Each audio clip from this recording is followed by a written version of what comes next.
to this webinar dealing with the latest updates on the European Corporate Sustainability Reporting Directive, commonly known as the CSRD. In particular, this webinar will focus on the double materiality assessment, which is a requirement from the CSRD. It's great to see so many people connected, so thank you very much for attending. Let's start, but before, let me dive into a few words on logistics. On this platform, you are all automatically muted, so you can ask questions, of course. It's via the module, which is in the upper right corner of the screen. My colleague Joanna in the back office will collect your questions. We will address them during the last section of the webinar. If we don't have the time to answer all the questions during this live event, we will get back to you directly via email.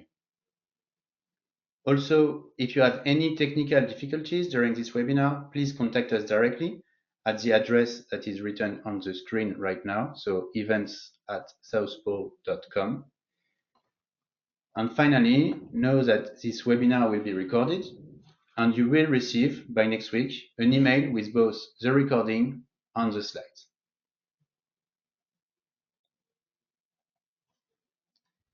Let's have a look at the agenda. So in this webinar, we will cover 4 main sections. The first section is a general update and refresher on the CSRD. In the second section, we will look at the requirements and the methodology to address one of the first steps of the CSRD journey, which is a double materiality assessment. And in the third section, we will focus on some of the main challenges related to the CSRD journey beyond the double materiality assessment. And finally, we will keep a few minutes to answer the questions from the Q&A module.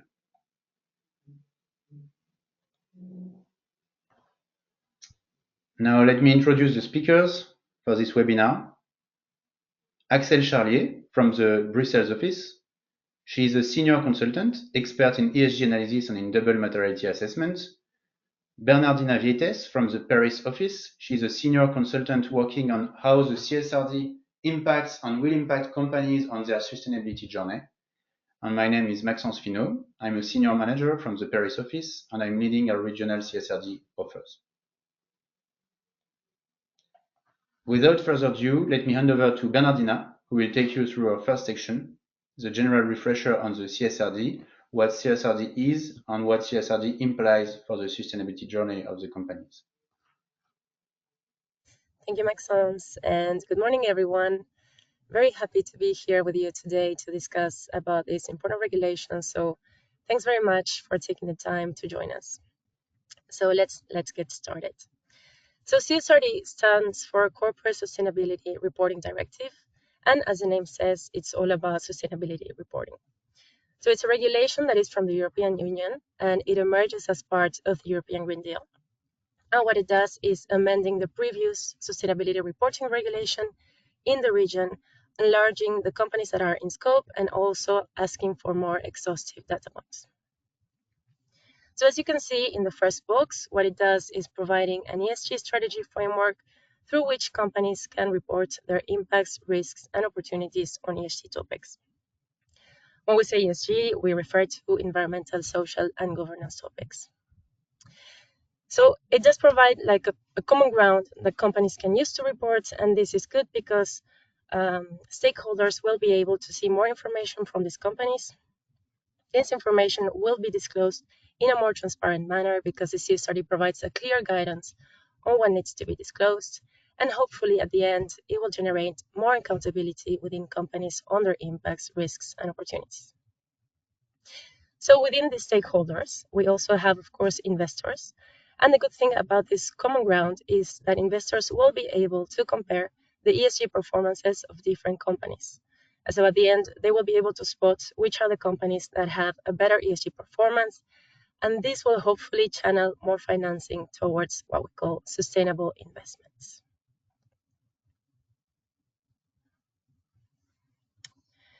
So in this slide, we can see what it means in practice for companies. So the first thing is that companies need to disclose according to these standards that we were just mentioning. So as you can see in the first box as well, these are called European Sustainability Reporting Standards, or ESRS. And these have been created by a specific European committee that is called the EFRAG. And this I just mentioned it because we're going to talk about the EFRAG throughout the presentation. So once this information is prepared, companies need to tag digitally this information following a CSRD aligned digital taxonomy, and then they need to get this information validated by a third party on a limited level of assurance, but that within time will become a reasonable level of assurance.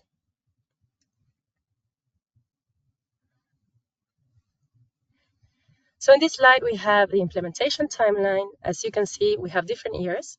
So this means that the CSRD is phased in different periods. So we have the first wave of companies that are to be reporting. These are the large public interest companies in the European Union, and these need to report next year on the financial information of this year, so 2024. Then we have the second wave of companies that are all the remaining large companies that fulfill at least two of the three criteria that are listed in the second point.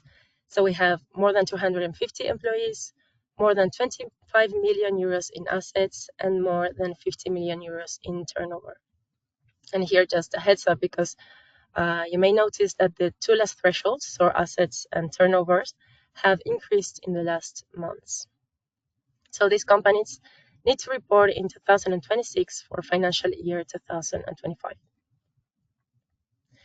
Then the third wave of companies refer to the listed small and medium enterprises listed in the European markets. And then the fourth wave of companies refers to those companies that are not from the European Union, but that do have significant operations in the European Union and have at least one EU subsidiary. So if you are, of course, in the first or second wave of companies and you haven't started preparing your report and gathering your data for this regulation, please do so as soon as possible in order to be ready on time.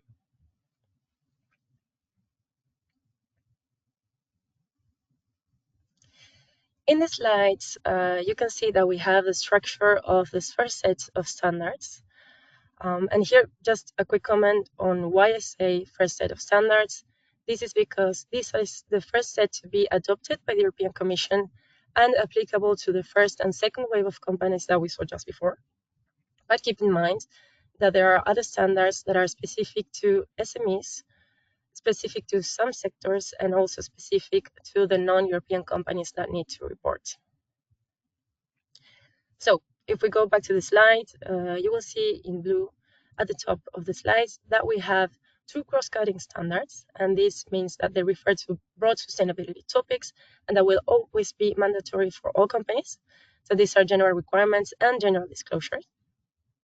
And then at the bottom part of the slide, we have the topical standards that refer to the broad ESG pillars. So we have in green the environmental standards, in orange the social standards, and in yellow the governance standards. You can see there as well that in these topics we have different subtopics, and these are the specific standards. And these companies will need to report on depending on the famous double materiality assessment that my colleague Axel will present shortly. So if we count here, we have 12 standards in total, and this represents more than 1,000 data points to disclose. And this is why I was telling just before that if you haven't started gathering your data and preparing it for the CSRD regulation, please do so as soon as possible because it might take some time to do so. One comment, though, to reassure you is that these standards have been created based on different best practice standards and regulations.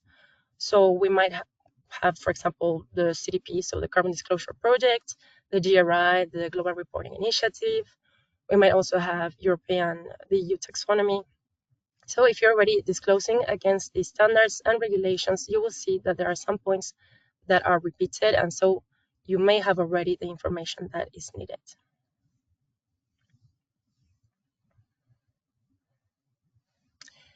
So I told you 2 times to get prepared if you haven't started to do so. And here we wanted to provide a high-level CSRD implementation roadmap so you know where do you need to start. So first, you would start by setting the ESG strategy, and this will mean first to assess your impacts, risks, and opportunities from a double materiality perspective. Then you need to assess the gaps between the disclosure requirements that you will need to disclose depending on this double materiality assessment, and the disclosures that you're currently disclosing or that you may be assessing internally. Then you need to implement this strategy by the 3 remaining steps. So we would be closing these gaps, preparing the report, digitally tag it, as we mentioned just before, and having it audited by a third party to then disclose it in the annual report. And now, before giving the floor to Axel so she can speak about the double materiality assessment, I just wanted to go quickly through the slides. As you can see, we have different documents here. These documents have been released by the EFRAG, so the European committee that created the standards. They are quite new. As you can see, they're all in draft mode. And you may see as well that you have the links. So at the end of the webinar, remember that you will receive the slides, and so you will be able to access these documents directly. But if not, they are of public access, so you can just go to Google right now and search for them if you want. And so just to give a high-level overview of what they contain, we have first 3 guidances. So the first one will help you understand how you need to perform your double materiality assessment and how you need to engage with the stakeholders in this process. The second one is an exhaustive data sheet that provides all of the data points that are required by the ESRS standards. So this is basically as if they had taken the standards and translated it into practical data points. So it's quite useful when you're doing a disclosure. Then we have a guidance on value chain that will help you understand where in the standards you need to input value chain data and how you need to engage with stakeholders in your value chain. Then the fourth document is the standard is specific for SMEs. And if you go check it, you will see that it's a more simplified version of this first set of standards that we were talking just before.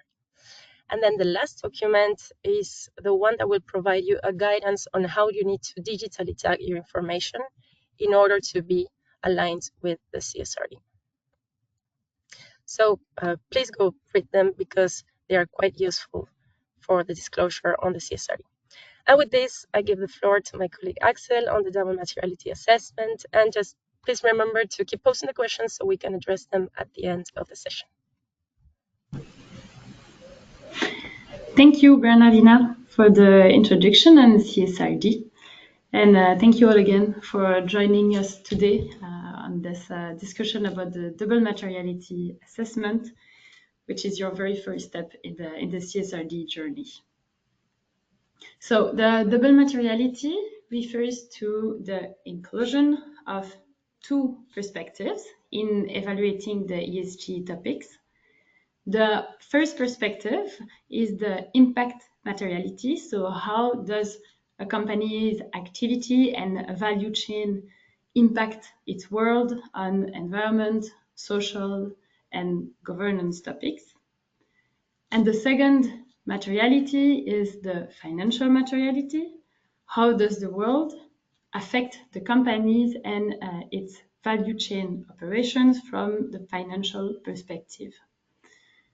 This holistic approach ensures that companies consider both their influence on society and the environment, as well as address potentially financial risk and opportunities stemming from society and their operating environment. The CSRD guidance provides a structure for conducting your double materiality assessment. The framework itself covers the entire range of ESG topics that should be addressed throughout the double materiality assessment. This complete range of topics spans across the 3 dimensions that Bernardina mentioned earlier, so environment, social, and governance. Bernardina mentioned a few of those big dimensions, and then the subtopics into each of those dimensions. Additionally, CSRD highlights a few key concepts that you should always have in mind when conducting your double materiality assessment. First, the equivalent importance of the 2 perspectives. So that means if a topic is found material from one or of the 2 standpoints, so from a financial perspective or the impact perspective, it is material for your company. So it means you will have to report on it.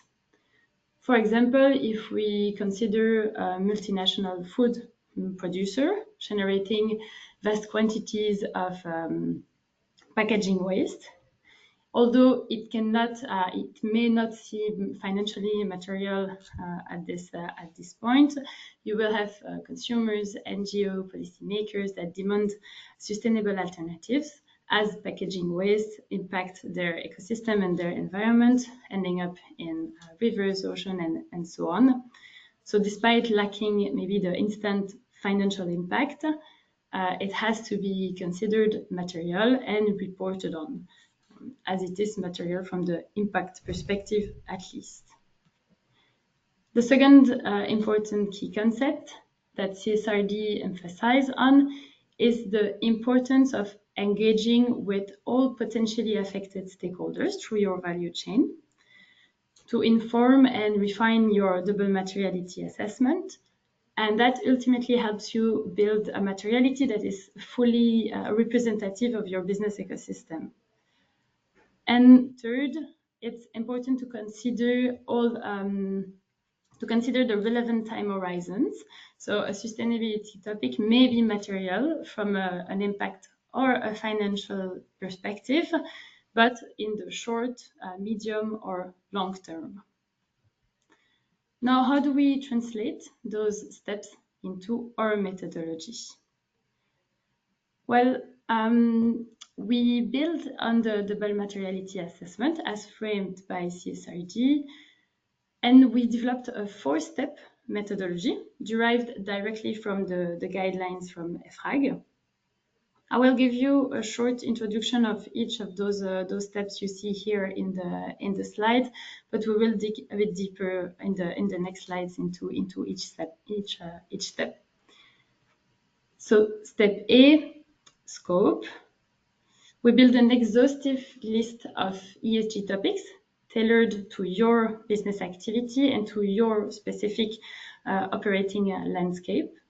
And we exclude, obviously, non-material ESG topics early on to streamline a bit the effort in the subsequent phases for all the stakeholders.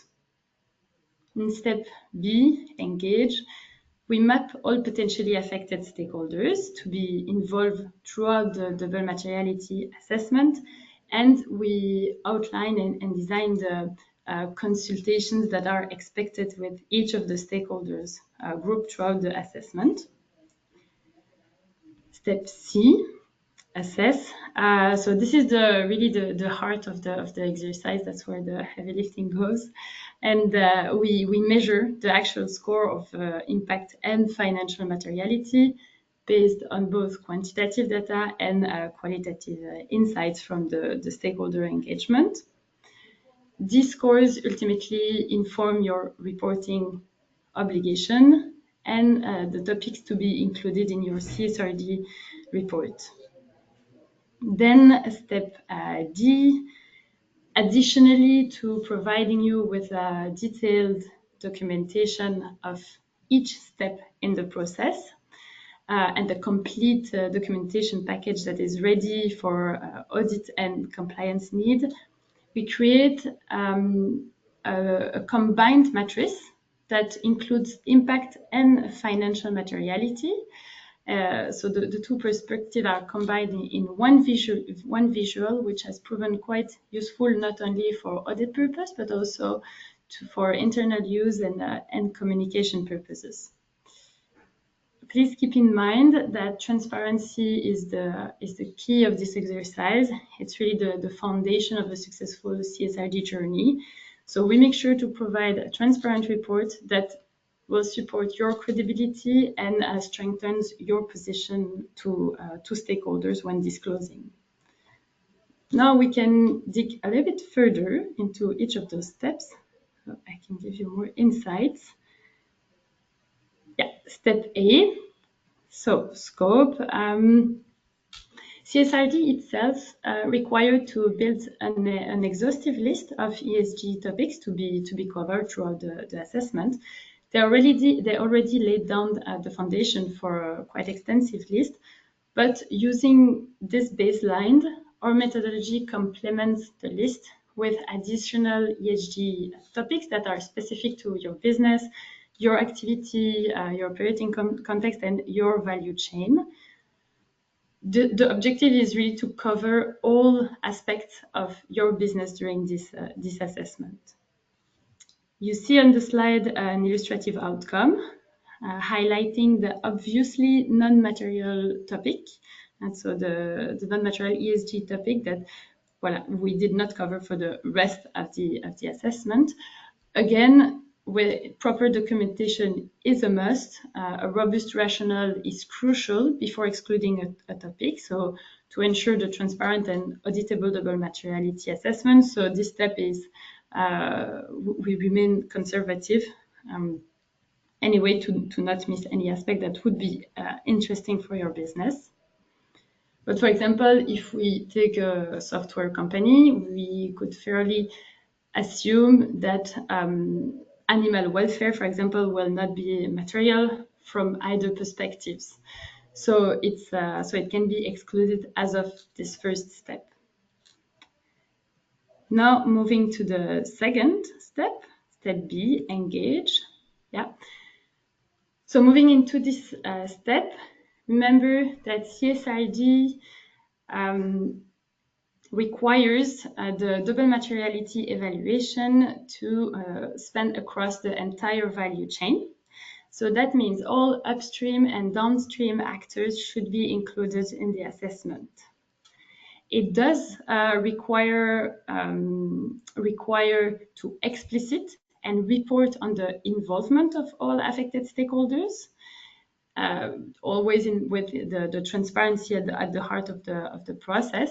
So you should be transparent and explicit on how you consulted the different stakeholders, even though CSRD itself does not impose a specific form of interaction. It will still be reported on. So how does that actually translate into our methodology? Well, first with a visual map.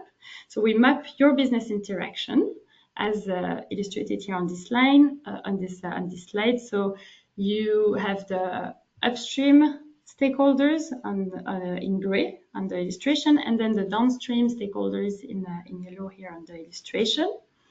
The objective is to gain visibility, and that will help us then define the interaction with all the stakeholders group. So collaboratively with you, we choose the relevant approaches for interacting with each stakeholders group, including options like survey, interviews, roundtable, workshops, and other. The objective is to find the interaction that will the best suit the audience and your network. Then we select the relevant participants, drawing on criteria such as suppliers' expense, finding representative suppliers, or pioneering customers representing the future of your sector. So we pick the stakeholders to interview based on relevant criteria for your company and your network. Last, we validate and start to reach out. So upon your approval, we develop the engagement roadmap, striking the right balance between sampling enough representative stakeholders, controlling workload and deadline for all parties, and ensuring accessibility of the network. So when this phase is completed, we can launch the outreach campaign that will fuel in with the insights for the next phase. And this opens the floor for the third phase of the double materiality assessment. So the step C, which is about assessing. So during this very important step, we analyze how ESG topic affects your company and ecosystem. Ultimately, this exercise guides your mandatory reporting duties, pinning down among the 82 disclosure requirements which one you will have to report on, and which one do apply to your own business situation.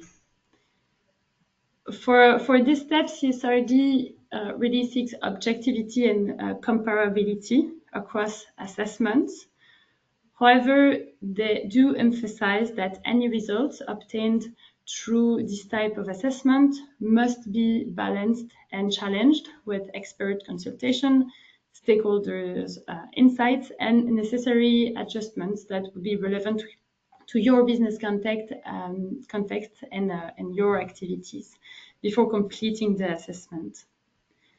So on our end, to avoid interpretation during the assessment of all ESG topics, we ground our analysis on an objective assessment based on private and public databases, academic articles, scientific research, and so on. And this exercise of selecting the most trustworthy source, building the most relevant and comprehensive assessment logic is repeated at the level of every single ESG topic included throughout the assessment. So once this fact-based scoring is done, we complete it with insights collected from stakeholders' interactions and expert consultations. So what happens is that often the consultations will take place when we are doing the fact-based scoring. So we will be able to fuel directly within the scoring the more qualitative insights that are collected through the stakeholder engagement. You see, going back to this slide, you see on the right-hand side a table that illustrates wherein the ESG topics receives scores for severity and likelihood for both impact and financial materiality. Always with transparency in mind and at the heart of the process, we provide explanations supporting the impact and the financial materiality ratings. So every score comes with a corresponding rationale to make sure that the double materiality assessment follows a traceable logic, ready for audit reviews and compliance needs. And after conducting this grading phase, you as a company have full clarity on the relevant topics to include in your report. You distinguish the material ESG topics linked to your direct operations and to your indirect operations stemming from the value chain, as well as their applicable timeframes. So wrapping up on our methodology deep dive, let's unfold the last step. So step D, visualize. Yeah. CSRD requires a combined financial and impact materiality as the final step. It's the result from both assessments that identifies the mandatory disclosure relevant to your company.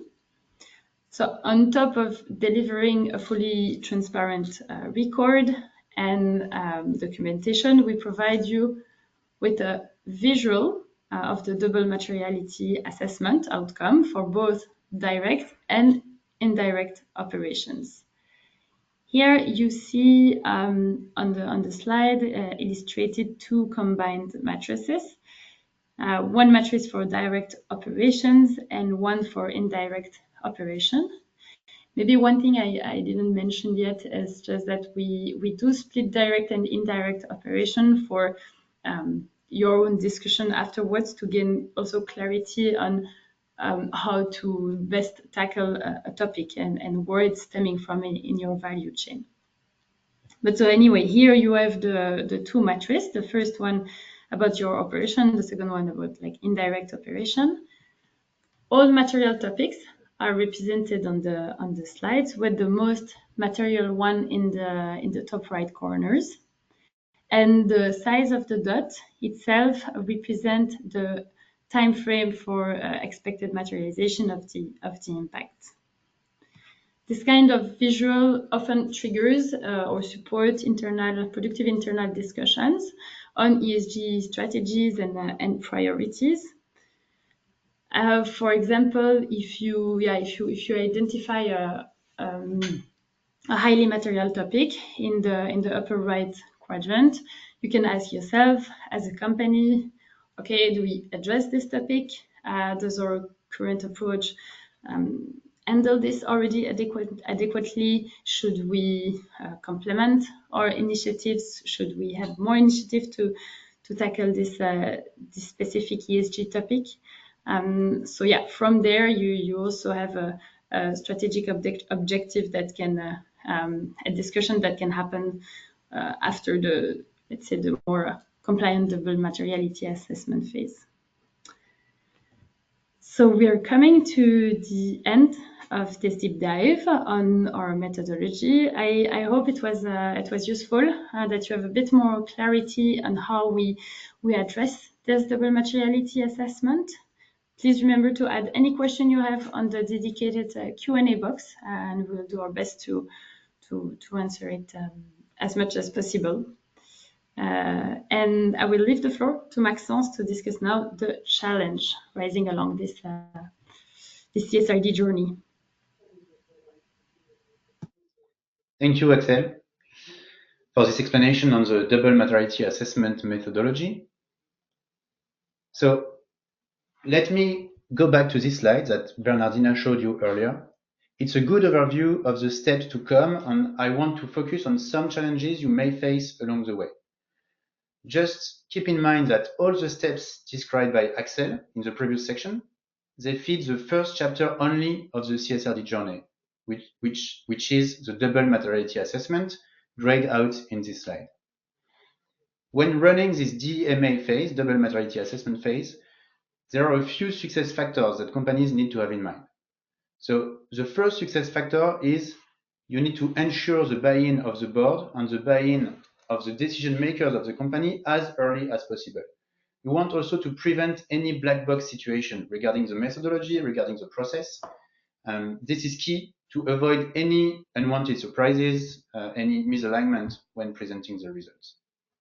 The second success factor I want to mention is the fact that you need to anticipate when reaching out to internal and external stakeholders.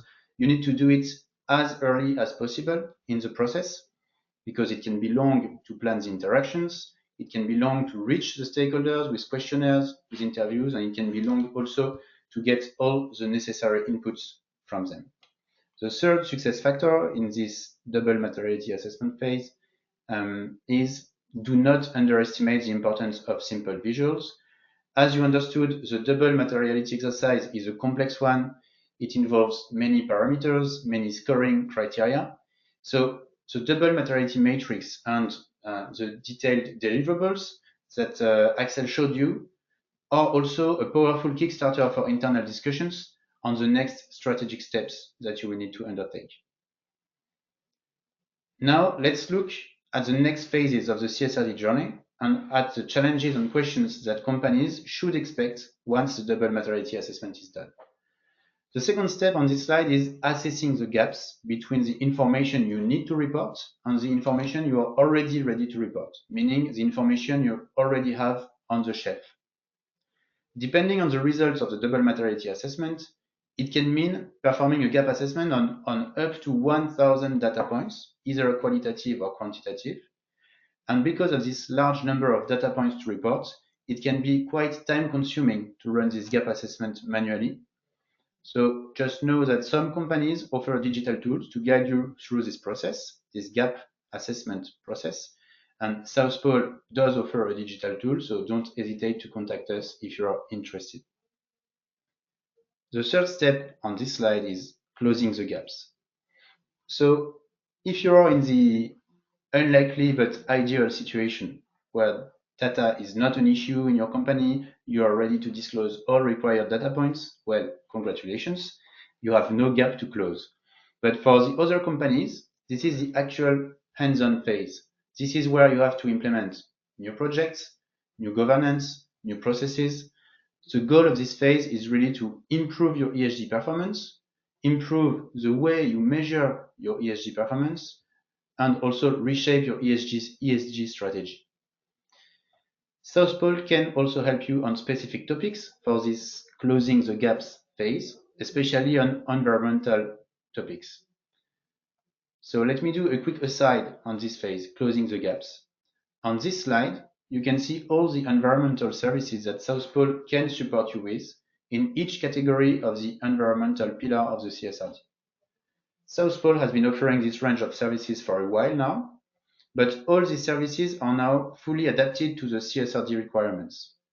All the projects we run with our clients that are subject to the regulation, all these projects are CSRD aligned from the start. Whether the project tackles carbon emissions, climate risk and opportunities, air pollution modeling, water management, circular economy, it means that the outputs of these projects will be ready to disclose, in a sense, or data points ready to be included in the CSRD disclosure. So don't hesitate also to contact us if you need support to implement your environmental roadmap. South Pole can help you to close your environmental gaps for the CSRD. If we look at the two last phases of the process and at the challenges that lie ahead, you have the first step, which is preparing the report while respecting the formats imposed by the regulation. This is key. For this, you can staff, of course, an internal task force. You can turn to external providers with digital tools to help you tag the right data points according to the requirements of the CSRD. So digitally tag them in the different sections of the report in accordance with all these requirements. And finally, when the report is ready, it needs, in the same way as the double materiality assessment needs to be audited, your report as well needs to be audited before being published. And the key challenge here is to ensure that the audit trail is both available and complete, and that every scoring is grounded into a robust analysis. This audit trail should be designed and planned from the very start of the CSRD journey to avoid any surprise.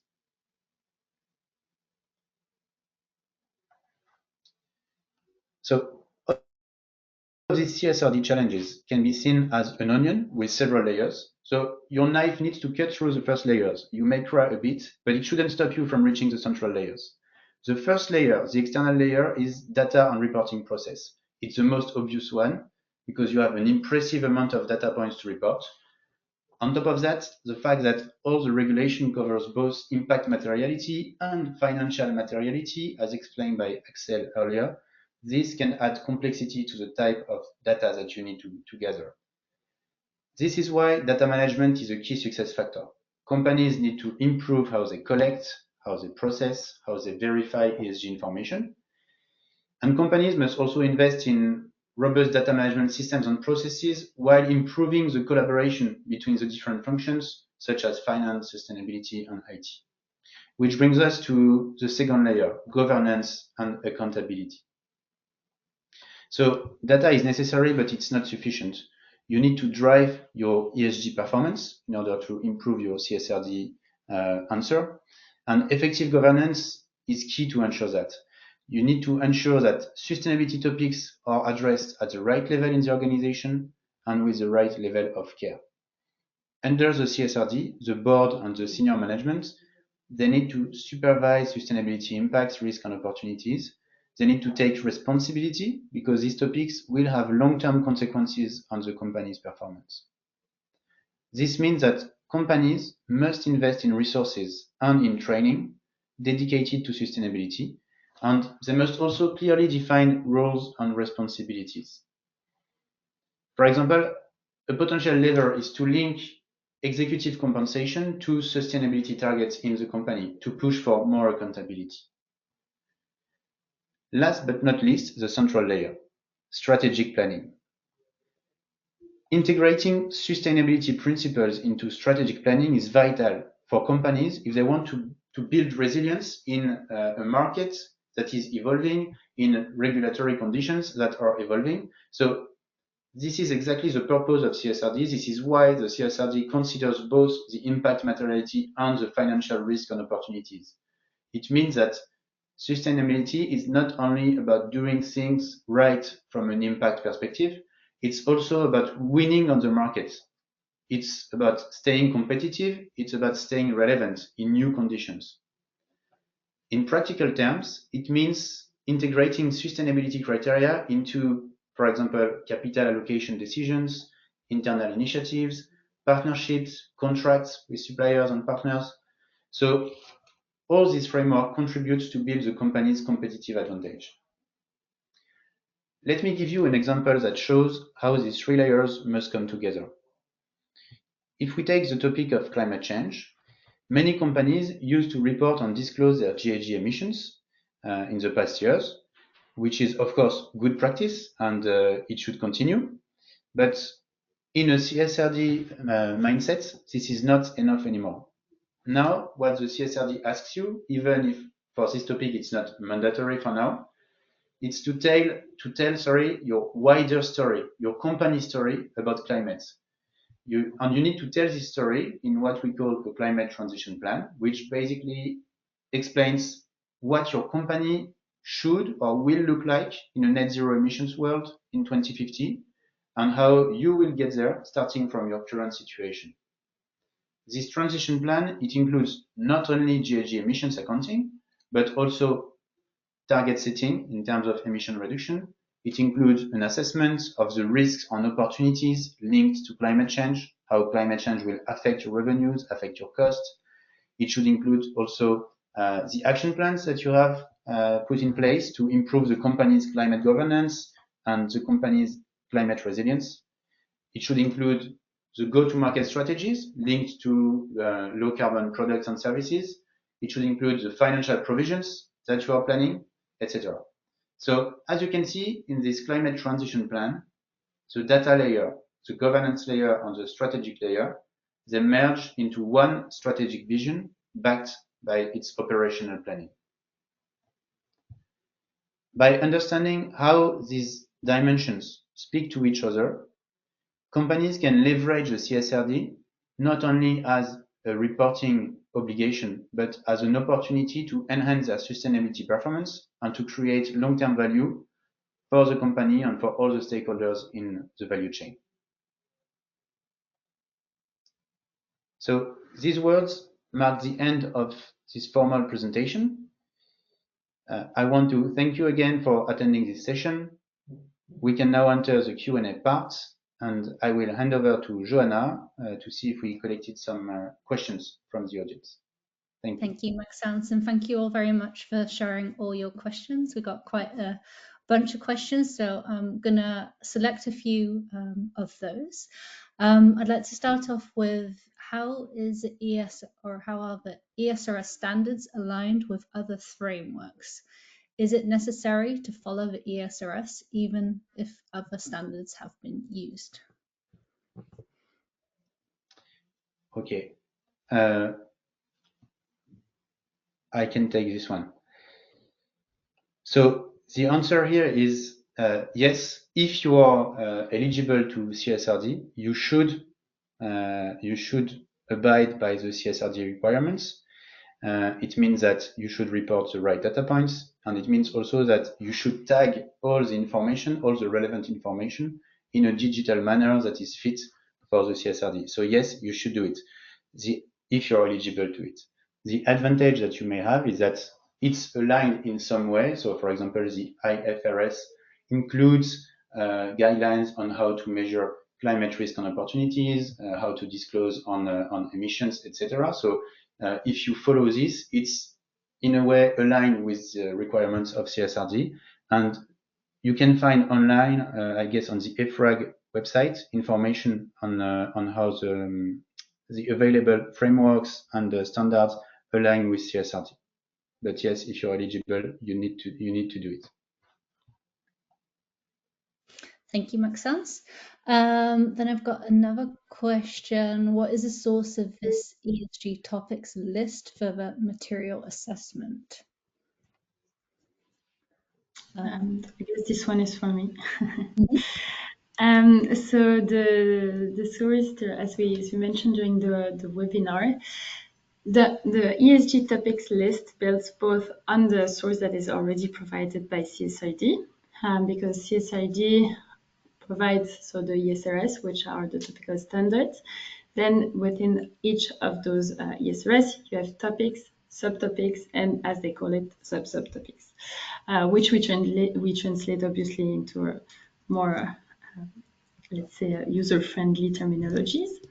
And then to complete this list and tailor it to your business and to make it as specific as possible and relevant for you, we use additional international standards and other data sources that you also maybe at some point already using within your business to make sure we cover all aspects, all ESG aspects related to your business. So it's both directly from CSRD and then inputting sources and ESG topics from other international, national, and other well-known standards.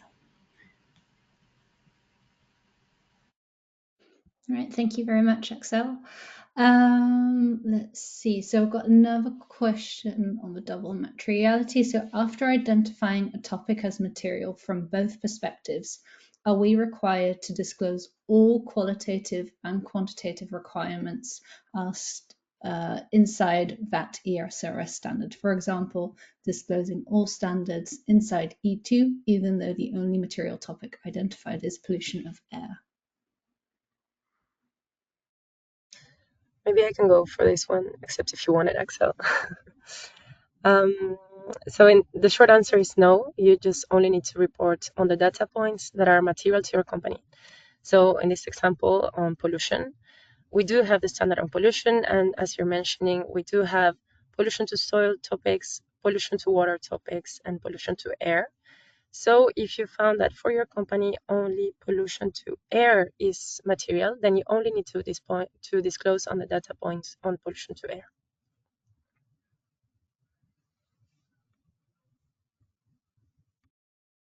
Yeah, thank you. Let's see, we've got in step C, I think this one is for Axel, assessment of double materiality. How do you assess scale, scope, irremediability, severity, and likelihood? How does it change by impact materiality versus financial materiality?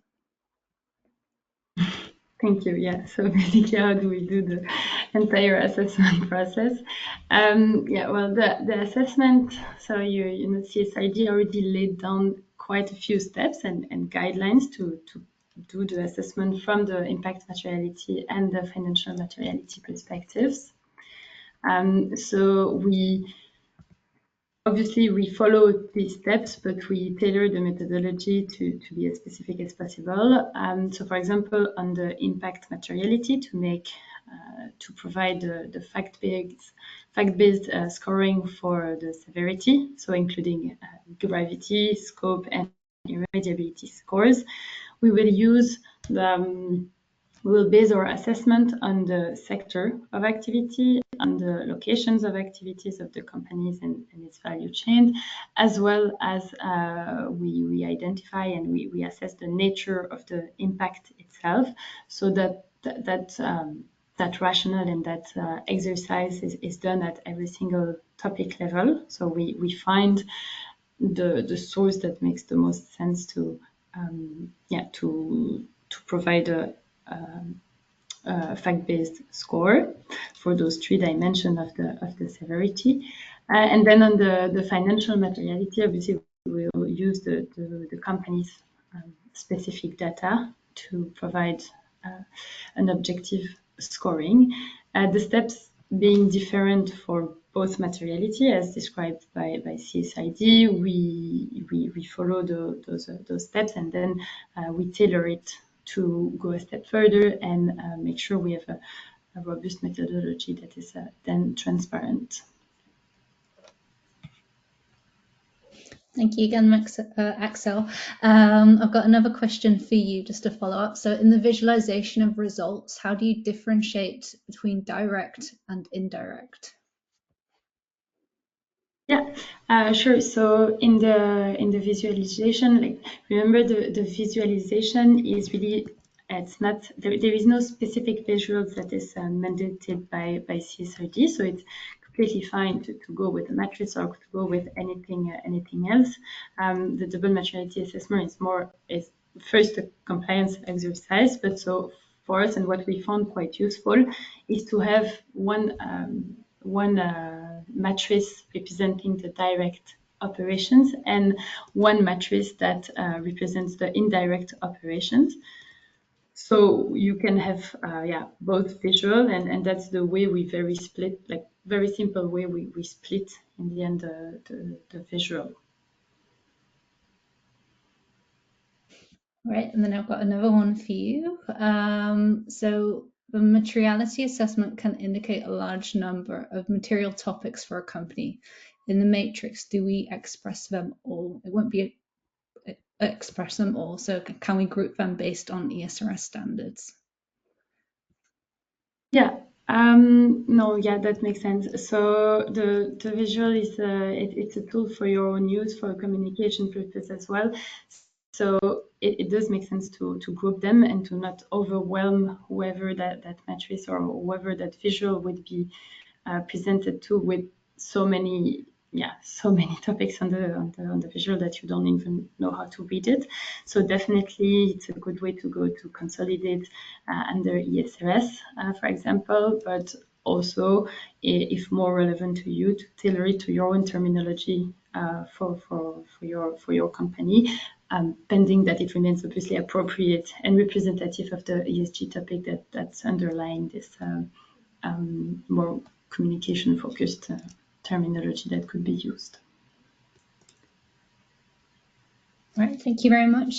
Just keeping an eye on the time, I think we're going to do 2 more questions. So I have one here. What are the sectoral standards and which sectors do they consider?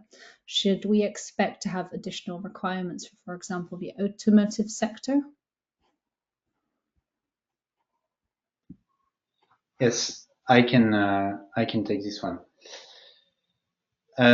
So for the automotive sector, the answer is yes, because there is one standard in the pipeline referring to motor vehicles, one standard also referring to road transportation. So the automotive sector should have additional requirements to disclose. As a general reminder, the goal of sectoral standards is really to capture sector-specific data points, and these sectoral standards are supposed to be ready by 2026. Most of them refer to sectors with a significant ESG impact. So you can think of mining, oil and gas, agriculture, energy production, and all this detailed information on the sector standards and the timeline is accessible online on the EFRAG webpage.